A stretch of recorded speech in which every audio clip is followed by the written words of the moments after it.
Chiang's control of Shanghai was made possible with the aid of two main groups.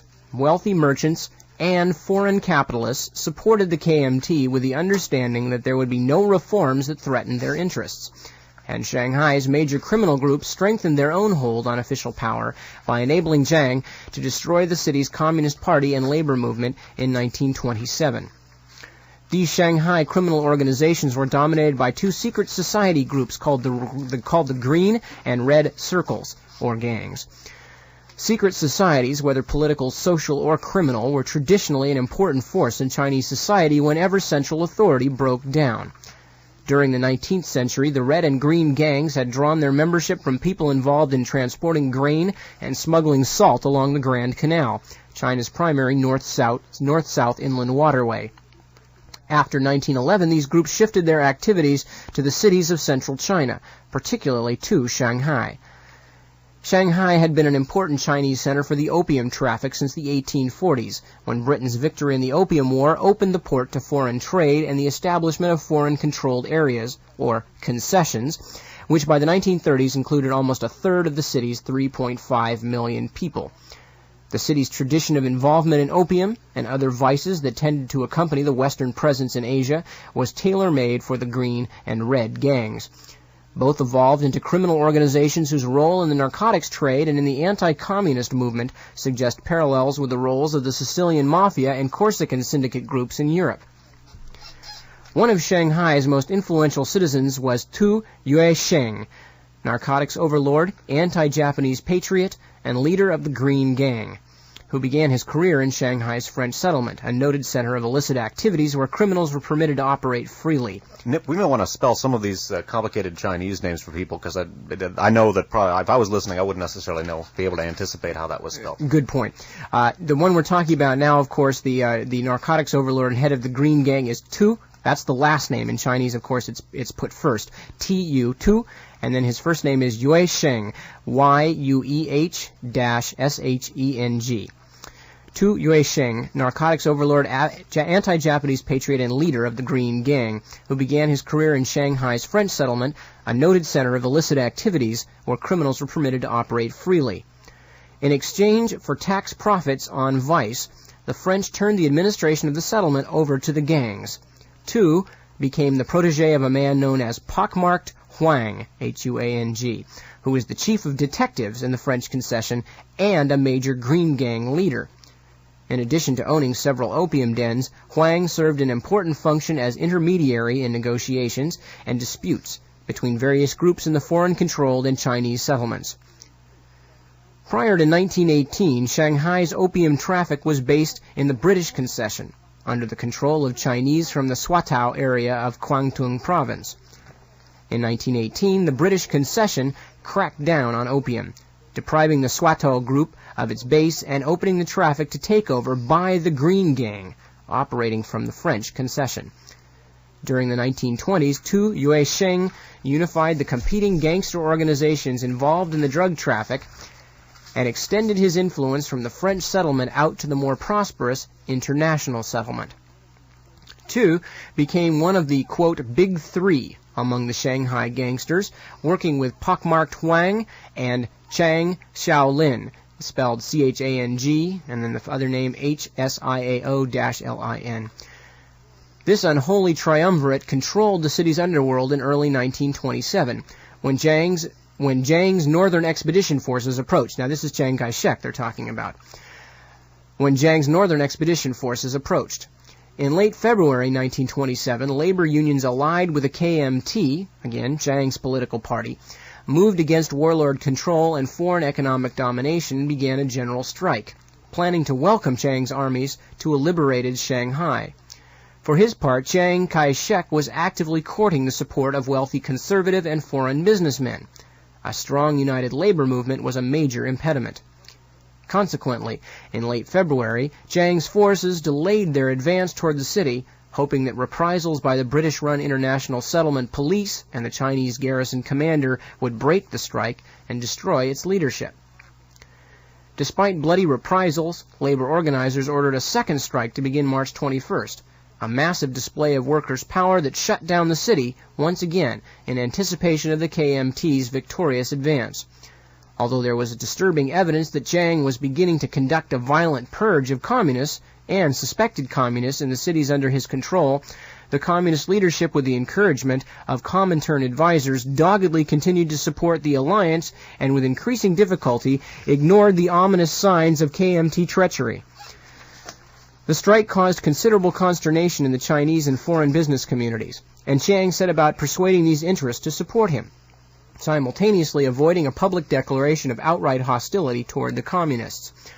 On arriving in Shanghai in late March, he met first with pockmarked Wang, and later with leading Chinese industrialists and bankers who became satisfied that under Chiang's control there would be no further trouble from organized labor. The gratified businessmen then presented him with a, quote, loan of 3 million Shanghai dollars, the first of a series of lucrative donations. Okay, so what we're seeing here, as we mentioned at the beginning, is Chiang Kai-shek taking originally a nationalist movement. In this case, the Kuomintang Party, originally a nationalist and progressive movement interested in unifying the government of China, and not only taking it over, but then beginning a purge of the communists and actually betraying the nationalist supporters in the city who were performing a labor strike against foreign economic domination. Instead, Chiang Kai-shek has already decided that foreign domination is what he's interested in, and sits outside the city, much in the same way that the Americans refused to drop arms to the communist resistance in northern Italy. Chiang Kai-shek decides to wait outside the city to see if the British and the Chinese garrison soldiers wipe out the strikers, who again, remember, are people who are supposed to be his allies. These are, but the fact that they are labor, the fact that they are progressive, and the fact that Chiang Kai-shek was even at that point moving to the extreme right, meant that they were no longer useful to him. So Chiang Kai-shek comes into Shanghai after allowing the strike to be severely stomped on, and immediately begins to court the local gangsters in the person of pockmarked Wang, who had already been a part of the power structure, and also the local businessmen, who then give him $3 million. So Chiang Kai-shek is now riding tall in the saddle in Shanghai and beginning to thoroughly purge any leftist or moderate elements out of his nationalist party. And broadcasting from Foothill College, this is KFJC Los Altos Hills. Now, returning again to China from here in the South Bay, California, the main ally that Chiang Kai-shek enlisted in order to break the working class of Shanghai was none other than Tu Yue-sheng, one of the big three, unquote, of Shanghai gangsters, and for our purposes here, perhaps most noteworthy, the man who at this point dominates the opium traffic in Shanghai. Returning to the politics of heroin in Southeast Asia. Chiang had some 3,000 troops under his command in the city, pitted against a larger but poorly armed force of workers and communists. He doubted whether his soldiers could be trusted to turn against the workers' groups, which they considered their main allies, and turned to Tu Yue-sheng and his colleagues for help. It is widely believed that Chiang in his youth had become a fully initiated member of Shanghai's Green Gang. Regardless of whether this is the case, Chiang and the Green Gang shared a common interest in destroying Shanghai's labor movement. By serving Chiang, the gangs could and did increase their influence and wealth. At Chiang's behest, Tu organized a moderate labor group, the Common Advancement Association, which recruited and armed thousands of gangsters throughout the city. The communists and other labor leaders, tragically determined to maintain the charade of alliance with the KMT, were taken by surprise and massacred, many of them by Tu's gangsters, beginning April 12, 1927, and continuing sporadically for months. As a result of this coup, Shanghai's gang leaders grew even more powerful. In appreciation for their services and their delivered and anticipated performance as intermediaries between Chiang and the foreign community, the Big Three were appointed as honorary advisors, unquote, to the nationalist government. Furthermore, Tu Yue-sheng was made a major general at Chiang's headquarters, in addition to serving as a municipal official and as an employee of the American-owned Shanghai Power Company. As the purge continued, after 1927, the gangsters, with Kuomintang and foreign support, thoroughly infiltrated Shanghai's labor movement in order to prevent a recurrence of the pre-1927 threat, unquote, from organized labor. In September of 1931, for example, one non-communist labor organizer who had led a tramway strike in the French settlement was denounced, arrested, and sentenced to 10 years imprisonment after a trial that lasted 10 minutes. Chiang Kai-shek's opium programs further illustrate the gap between the Kuomintang's original political idealism and the sordid reality of conditions under his dictatorship. Like the warlords, Chiang needed money to finance his military campaigns, and in August of 1927, the nationalists legalized the opium trade, setting up a monopoly to tax opium sales. Before public pressure forced the scheme's abolition in July of 1928, the government had made an estimated 40 million Chinese dollars. Unofficial government sponsorship of the opium trade continued, and Tu Yue-sheng was a central figure until 1931, when he reportedly cured his own addiction and dropped out of gambling and the drug traffic, leaving its operation to other members of the Green Gang. To compensate for Tu's financial loss, one of his close friends was given control of the newly formed state lottery, while Tu devoted his full attention to suppressing Shanghai's labor movement. The most well-publicized nationalist campaign against opium was begun in 1934. Chiang was beginning a new life movement, unquote, which derived from the Confucian belief that individual reform is the key to curing the ills of society. The programs of the New Life movement, outmoded and hopelessly inadequate, never began to solve China's pressing social problems. But its idealism and Chiang's own professed Christianity were incompatible with the drug traffic. A national opium suppression bureau was organized, whose regulations involved penalties of life imprisonment or death for pushers. Although improving social welfare was the stated aim of this anti-opium campaign, its major objective was to gain control of the financial base of Chiang's warlord opponents. The Kuomintang leader appointed himself commissioner for opium suppression in 1935. By 1936, he had succeeded in rerouting opium moving toward the coast from Yunnan and Kweichow so that it was sent north through Hankow on the Yangtze River and then to Shanghai, thus depriving Guangxi province of its opium revenue. Opium production was reduced, but the government generally hoarded seized opium instead of destroying it. According to one source, during the period 1934-7, the government made an estimated 500 million Chinese dollars from its suppression program. Japan mounted a full-scale invasion of China in 1937, driving the Kuomintang government into the interior. Although the war in the Pacific halted the flow of heroin from China to the United States after 1941, the drug traffic from China continued. During the war, the Kuomintang and the Japanese freely traded a variety of goods, including opium, across mostly stagnant battle lines.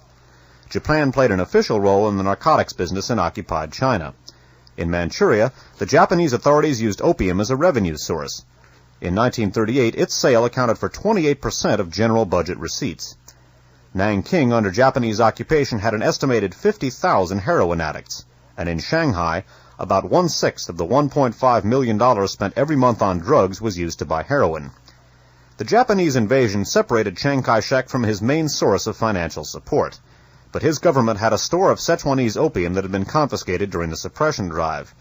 Tu Yue-sheng took charge of shipping the seized opium to the coast, and eventually it was sold at Macau and Hong Kong, both then under Japanese control.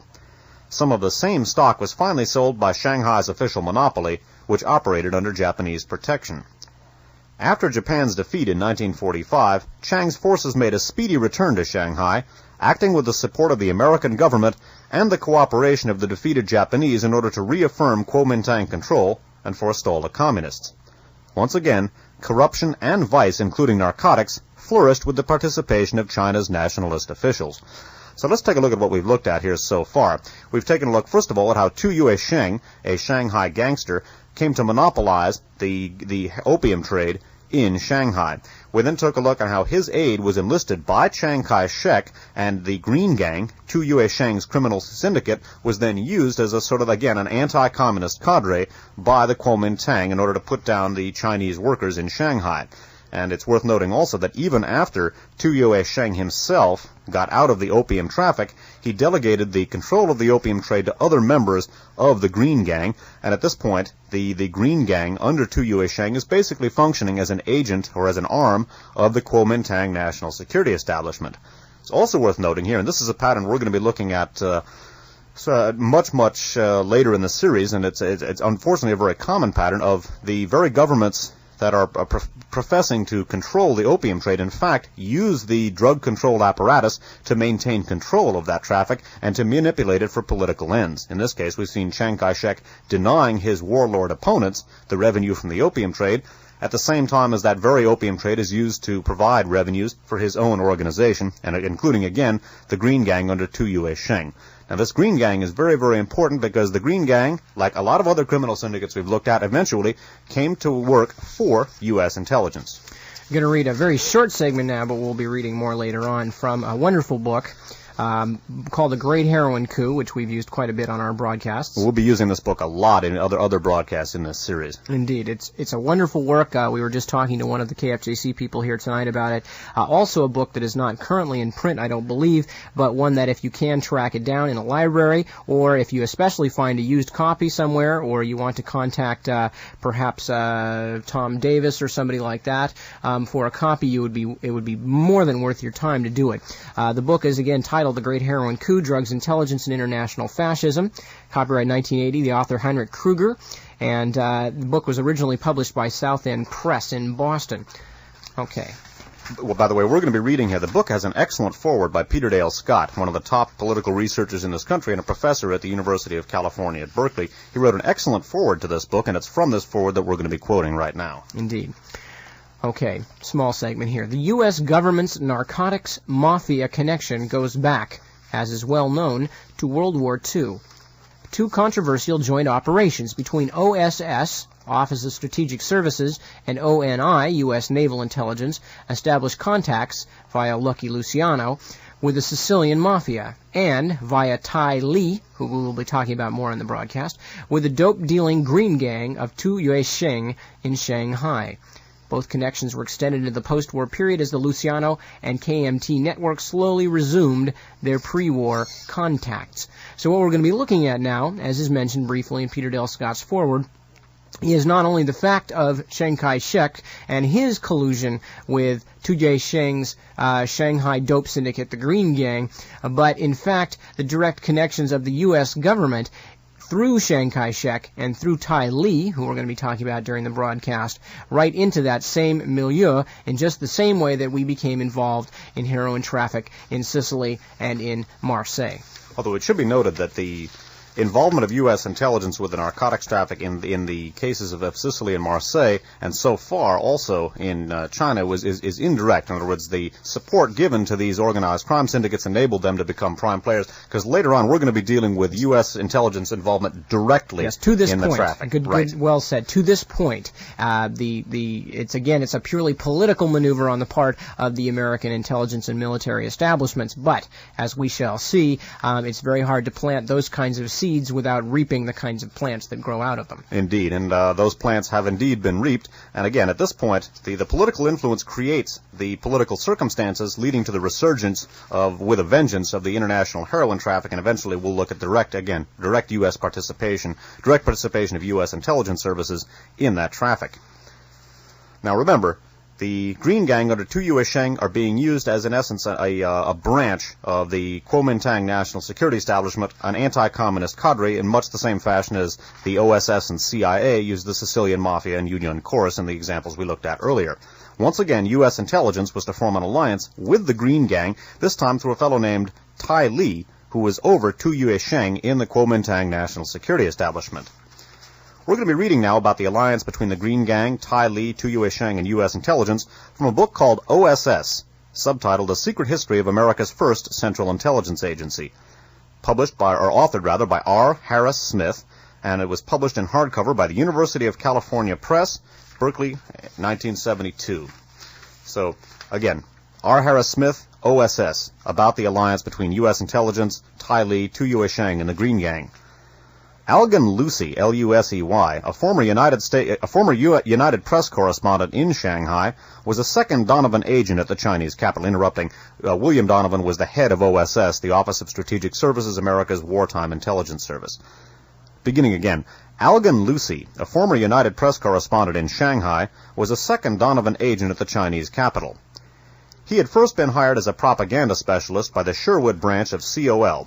Lucy had little contact with Gale, having been assured by, quote, some very influential and powerful Chinese, unquote, that the professor was not in the best of repute, unquote. Beside hatching a futile plot to smuggle submachine guns to the Formosan independence movement, unquote, Lucy devoted his energies to cultivating the friendship of Captain Milton Mary Miles, M-I-L-E-S, a naval officer who flew to China in May of 1942 with vague orders to find out what is going on out there, unquote, and to do whatever you can to help the Navy and to heckle the Japanese, unquote.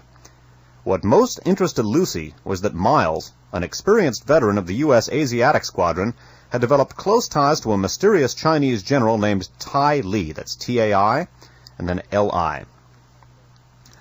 Operating under the innocuous title of Director, Bureau of Investigation and Statistics, unquote, Tai Li was actually the chief of a combined secret police and intelligence organization said to control over 300,000 agents throughout China and in every foreign nation where Chinese communities existed, from Bangkok to Saigon to San Francisco.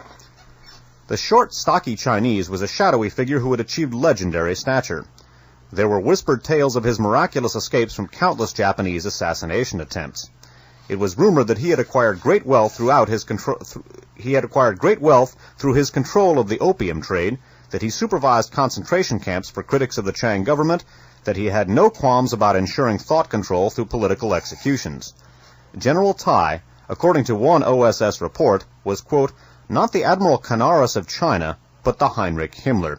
Interrupting to place that reference, Admiral Canaris was the head of the Abwehr, German military intelligence during World War II, and of course Heinrich Himmler was the head of the SS. And again, one OSS report compared him, said that he was more like Himmler than Admiral Canaris, more like a repressive terror chief and butcher than a true espionage master.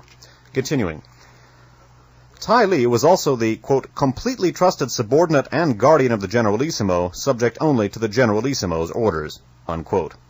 His loyalty to Chiang was a unique trait among the merry nest of gangsters, General Stilwell's term, who comprised the Kuomintang administration. Their friendship went back to the 1920s when Tai Li had joined the Chinese Communist Party to spy for Chiang, his military mentor. The Generalissimo then turned against his communist allies, and Tai Li was assigned the task of persecuting his former comrades. The general acquired the services of an underworld group of Shanghai hoodlums, the Green Gang, who specialized in kidnapping and extortion, and gave them official respectability as the foundation for his secret police organization. General Tai also had a long-standing reputation as a xenophobe who rarely met with foreigners. That was why Captain Miles' friendship with the enigmatic general was of such great interest to Lucy. With the agreement of Chiang Kai-shek, Tai Li had already suggested to Miles that they cooperate in a Sino-American friendship plan for the training of thousands of Chinese guerrillas and espionage agents. Miles had at first been suspicious of Tai Li. When he learned that General Tai's men had developed poisons in the form of Bayer aspirin tablets and Carter's little liver pills, he rushed home to collect all his household medicines and lock them away in a 4-combination safe. But his wariness faded, and he soon refused to believe that Tai Li was, quote, the head of a Chinese OGPU with which anyone from the United States would be embarrassed to associate, unquote. Without consulting Washington, Miles agreed to the friendship plan. Lucy had mixed feelings about the project. He informed Washington that Tai Li's organization was, quote, very efficient and we can use it to great advantage. It is also considered utterly ruthless, and the inner circle impresses me as being a bunch of cutthroats, unquote. Nevertheless, to keep in Miles' good graces, Lucy asked OSS headquarters to help procure a shipment of short-barreled shotguns for the use of Tai Li's, quote, swell bunch of hard-hitting, honest men, good gunmen in the occupied territories, unquote. So before Nip continues with the saga of Tai Li and the OSS, let's review very briefly. Of course, we've looked already at Tu Yue-sheng, Shanghai organized crime leader, head of the Green Gang, and in that capacity, it has a monopoly over the Shanghai opium traffic. Chiang Kai-shek's government itself becomes sort of the official guarantor of the opium traffic, controlling it in political ways in order to deny the warlords opium revenue while guaranteeing his own Kuomintang organization that very same revenue. The Green Gang is then used by Chiang Kai-shek to suppress workers' strikes in Shanghai. It then becomes an official wing of the Kuomintang military and intelligence apparatus, and Tu Yue-sheng himself becomes a general under Chiang Kai-shek. Chiang Kai-shek's intelligence chief, Tai Li, uses the Green Gang as the foundation for his organization throughout China. So we've got Tai Li over Tu Yue-sheng and the Green Gang using this criminal syndicate as an inextricable part of his own intelligence system, and now we've seen Tai Li working with Officer Miles of U.S. Naval Intelligence, and this relationship between Tai Li, Tu Yue-sheng, the Green Gang, and U.S. intelligence is to be cemented. Now, Chiang Kai-shek, of course, because of the fact that Ty Lee was one of the few people of his gang of merry bandits, or whatever it was that was Stilwell's term, one of the few people that he trusted, thought it was a great idea that the OSS should make their connections with his intelligence service in the person of Ty Lee. So Chiang Kai-shek pressed for the acceptance of this quote-unquote friendship plan to connect the two services, and Washington, which had very little other ways to get a lot of the intelligence information that they wanted in Asia, reluctantly went along with it. Reading again from OSS by R. Harris Smith. After several months of negotiations, and with Roosevelt's verbal approval, Donovan and Secretary of the Navy Knox put their signatures, Donovan again, of course, is William Donovan of the OSS. Donovan and Secretary of the Navy Knox put their signatures to a secret technical agreement with the Chinese government. This pact created a joint secret service, the Sino-American Cooperative Organization, SACO, under the directorship of Ty Lee. Miles was deputy director as well as Far Eastern chief of OSS and commander of Navy Group China. SACO was to engage in guerrilla training, espionage, sabotage, and radio interception. The Chinese agreed to supply manpower and facilities, while arms and equipment would come from the United States. It should just briefly be mentioned, to those of you who are not familiar, one of the great curses of General Stilwell. General Stilwell was probably one of the greatest generals in the history of the United States, and a man who, because of the political situation that he got stuck into, which was the maelstrom that was World War II China, has never received proper credit for his acumen. But one of the things that was going on during World War II, and it's important to realize here, is that Chiang Kai-shek had absolutely no intention whatsoever to fight the Japanese. In the northern provinces of China, of course, again, as was true in France and in Italy, the communists were the ones who were actively fighting the Japanese. Now, the Japanese occupation of China had been particularly repressive, even by Japanese standards, and it had been going on since for 2 years before the war in Europe had even started. Chiang Kai-shek, however, was so terrified, he was so terrified of the communist opposition, which had a lot of support among the people of the country, whereas Chiang Kai-shek had support only of the military, the foreign bankers, etc., etc. He was so frightened that he would rather do anything than actually waste any of his own weapons or resources fighting the Japanese. What he did for all of World War II was to stand around and tell the United States essentially to keep sending him money so he could fight the Japanese, and use that to stockpile weapons against the communists, while the communists in the north were fighting the Japanese with hoes and shovels and rifles. Now, because of this fact, the entire Chiang Kai-shek government was geared to one concept only, and that was to make a pile of money, to outlast the war, and then, with U.S. help, consolidate themselves. But there was always the possibility that the government would fall through. So again, the first priority, making money, became very important. And the drain of U.S. funds and others from the treasuries of the Kuomintang were phenomenal. Hundreds and hundreds of millions of dollars sucked out of the Lend-Lease East agreements and going directly into the pockets of Chinese officials. So this is one of the things that was going on with Ty Lee and Chiang Kai-shek. These people were not leaders of a government in the common sense. These were people who had a golden goose, and they were going to wring every last egg out of it while they had the opportunity before the people in China rose up en masse, which they did, and threw them out on their ear. Now, because of the fact that General Stilwell wanted Chiang Kai-shek to fight the Japanese, he was at odds with Chiang Kai-shek, whom he couldn't stand, and the feeling was mutual. Eventually, General Stilwell was replaced by someone whose political sympathies were much, much more closely in tune with those of Chiang Kai-shek, and that's a fellow we've looked at in the past, namely General Albert Cody Wiedemeyer. Wiedemeyer's education, his military education, could be accurately described as Nazi, inasmuch as he was a graduate of the Kriegswehr Academy, the German West Point, in essence. We looked at him at considerable length in Radio Free America show number 11. Also, we touched back on General Wiedemeyer in Radio Free America number 14.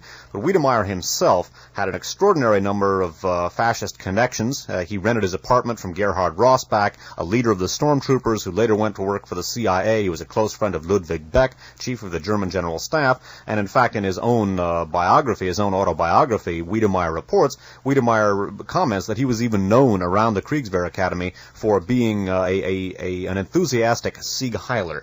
So we looked at Wiedemeyer at great length, again, in Radio Free America show number 14, including his probable participation in the assassination, well, actually his definite participation in the assassination of President Kennedy, according to the CDC, the French Military Intelligence Service. Eventually, Wiedemeyer, again, much more closely in tune with the dyed-in-the-wool anti-communist sentiments of Chiang Kai-shek, replaces General Stilwell. It's worth noting that that when Wiedemeyer becomes American commander in China and advisor to Chiang Kai-shek, Wiedemeyer centralized all intelligence operations in China under his command. However, one of the stipulations was to be that all covert activities had to be cleared by both the American Army and the Chinese government. And as we're about to see, that placed Tai Li, through one of his closest aides, in a position to veto any intelligence operation that he disagreed with. Now, this is significant because one of the interesting aspects of Tai Li and the whole Kuomintang axis was that at times they would actually collaborate with the Japanese against the Chinese. And OSS eventually wound up at severe loggerheads with the Tai Li organization, even though they technically formed an alliance with them, because of the fact that Tai Li would not permit OSS to function in connection with the Chinese Communists. Now, the Chinese Communists were the most effective fighting force against the Japanese in China. As such, OSS wanted to give them the necessary logistical support to do the job and basically save American lives by pinning down and killing Japanese troops. This was totally opposed by Chiang Kai-shek, and in fact, the OSS was convinced that Tai Li's organization was murdering their own Chinese agents who attempted to effect liaison with the Communists, although they weren't able to prove this. The British actually came much closer to proving that, and the British actually sent agents into China to spy on Tai Li, who they felt had German sympathies. Incidentally, one of the things we also looked at in Radio Free America show number 11 was the fact that after Tai Li was killed in a plane crash, the head of Chiang Kai-shek's military intelligence was headed up by, well, the head of that became a man named Louis Siefkin, who formerly was a Nazi spy who'd helped transmit intelligence on Pearl Harbor to the Japanese, facilitating their attack on Pearl Harbor. At any rate, though, it's worth noting that after General Wiedemeyer, and a background on him again in Radio Free America number 11, after Wiedemeyer assumes control of the American military situation in China, he cements American military intelligence operations to the organization of Tai Li. In other words, the Tai Li organization now has veto power over any intelligence operation in the area.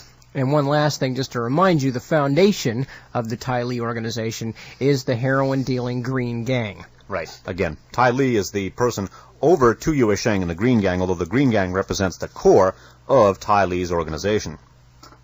Continuing now from OSS by R. Harris Smith. But Wiedemeyer had a further proviso for clandestine operations.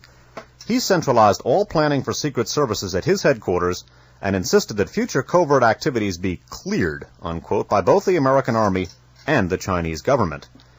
To represent the Generalissimo in the clearance machinery, the Chinese government appointed a general who was actually one of Tai Li's closest aides.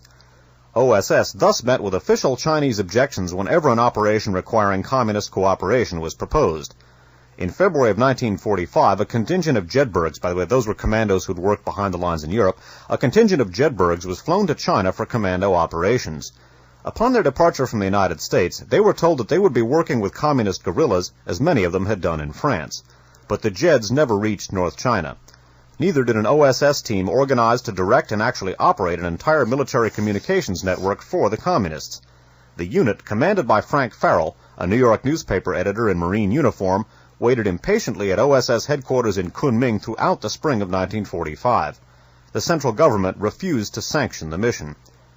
Tai Li and Miles continued to charge that OSS was collaborating with Yinan. Interrupting, Yinan was the communist Chinese capital during World War II. In July, Miles claimed that OSS had dropped submachine guns to communist plainclothesmen, unquote, at Shanghai. The point here now is that the Tai Li organization is bound even more closely to the American commitment in China, even though that commitment was actually, in as far as its effectiveness against the Japanese was concerned, was compromised by this very alliance. Even General Wiedemeyer himself, and his political sympathies could accurately be described as fascist, General Wiedemeyer himself spoke very highly, although he was militantly anti-communist. In his own writings, he spoke very highly of the military performance of the Chinese communists, and while the war was still going on, did what he could wanted to try and work with those Chinese communists, but Tai Li himself and his organization would not permit this. So it's worth noting here that this alliance actually cost American lives, because the Japanese, even until quite late in the war, enjoyed good military success in China simply due to the fact that the Kuomintang was not interested in fighting the Japanese. A lot of Americans lost their lives as a result of that. Going to read one last short segment, and then we're going to take a break and give you a chance to get up and stretch a little bit. This is from The Great Heroin Coup, again by Henry Kruger. And he's writing, again, in sort of an overview of what some of the results of these things were. Again, he's talking about 1948 at this point. Meanwhile, in the United States, KMT agents helped establish a powerful China lobby and collaborated with friends and U.S. agencies to target, and in some cases drive from the government, old foes of the former U.S. KMT Tai Li alliance, including those inside the OSS. Before I finish this segment, let me just mention real quickly, you hear the China Lobby a lot. The China Lobby was a group composed of a variety of mostly right-wing Americans and Chinese. The Chinese, most of them directly out of the Chiang Kai-shek government. The leader of the China Lobby was in many ways, well, besides Henry Luce of Time magazine, also General Claire Chennault, a very close friend of the Generalissimo Chiang Kai-shek. And it was the China Lobby, in fact, and the accusations of the China Lobby that people in the State Department had given China away to the communists, an accusation that any reasonable historian would laugh at, because the Chiang Kai-shek government was so far from being an actual government, it was laughable. But it was those accusations by the China Lobby against various members of the State Department and the Foreign Service that actually started the McCarthy era in the United States and the allegations of communist subversion within the government. We looked at the China Lobby again in Radio Free America show number 11. We looked at part of its origin. We repeated that in Radio Free America number 14 about the World Anti-Communist League. In general, Radio Free America's 14 and 15 dealing with the World Anti-Communist League will flesh out your understanding of the China Lobby. All right, so I'll start that again.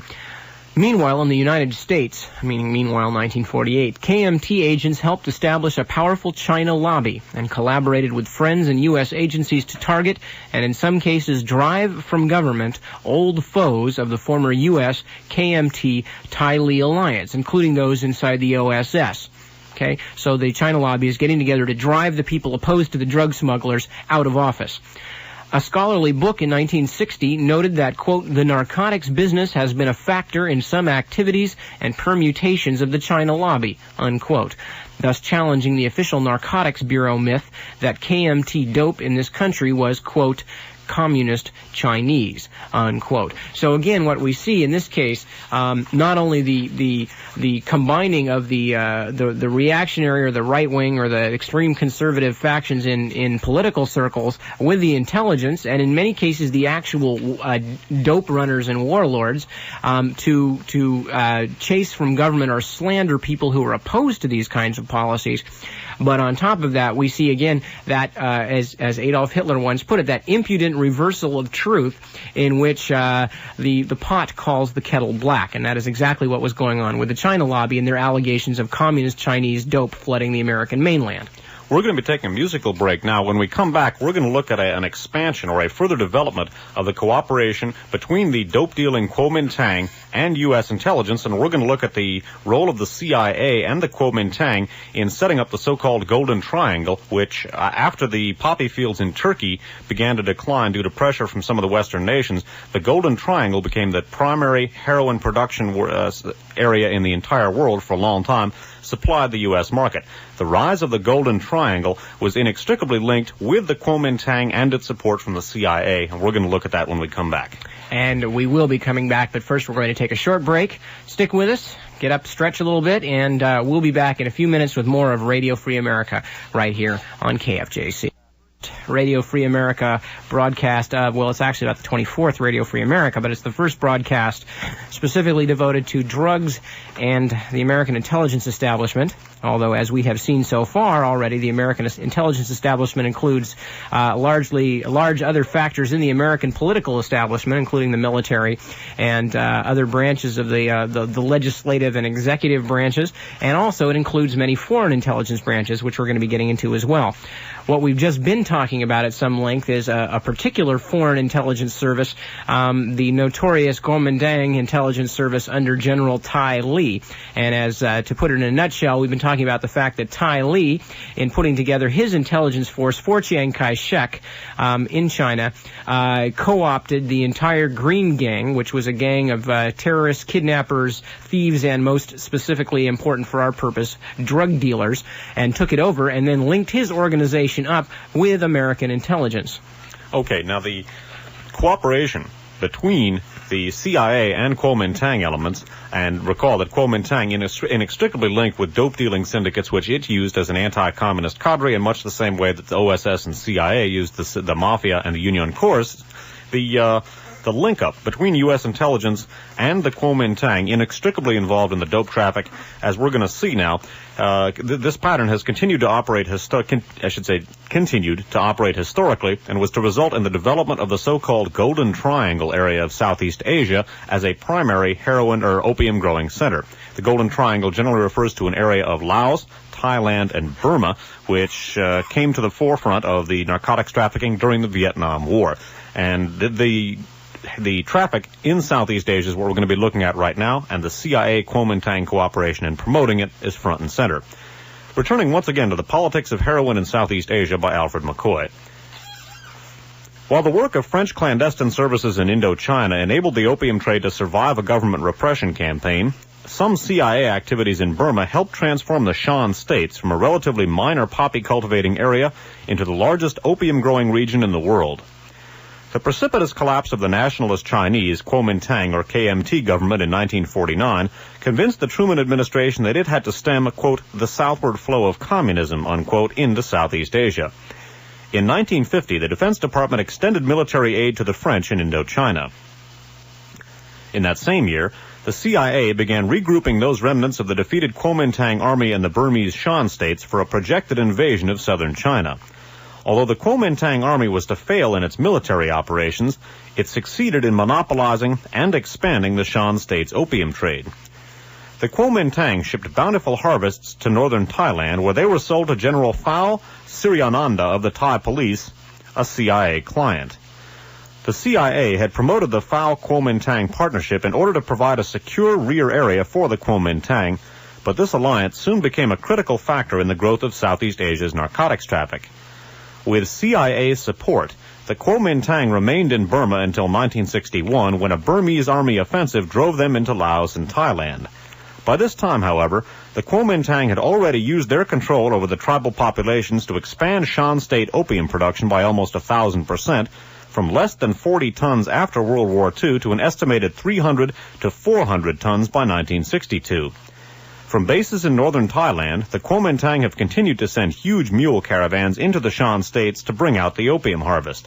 Today, over 20 years after the CIA first began supporting Kuomintang troops in the Golden Triangle region, these Kuomintang caravans control almost a third of the world's total illicit opium supply and have a growing share of Southeast Asia's thriving heroin business. All right, continuing with the politics of heroin in Southeast Asia. Nationalist Chinese stragglers began crossing into Burma in late 1949, and in January 1950, remnants of the 93rd Division 26th Army and General Li Me's 8th Army arrived in Burma. 5,000 of General Li Me's troops who crossed into Indochina instead of Burma were quickly disarmed by the French and interned on Phu Quoc Island in the Gulf of Thailand until they were repatriated to Taiwan in June 1953. By the way, this general we're talking about is L-I-M-I, not to be confused with Tai Li, who we were talking about earlier. Good point. However, the Burmese army was less successful than the French in dealing with the Chinese. By March 1950, some 1,500 KMT troops had crossed the border and were occupying territory between Kengtung City and Tachilek. In June, the Burmese army commander for Kengtung State demanded that the KMT either surrender or leave Burma immediately. When General Li Me refused, the Burmese army launched a drive from Kengtung City and captured Tachilek in a matter of weeks. 200 of Li Me's troops fled to Laos and were interned, but the remainder retreated to Maung Sat, about 40 miles west of Tachilek and 15 miles from the Thai border. Since the Burmese army had been tied down for 3 years in central Burma, battling 4 major rebellions, its Kengtung contingent was too weak to pursue the KMT through the mountains to Mong Sat. But it seemed only a matter of months until the Burmese troops would become available for the final assault on the weakened KMT forces.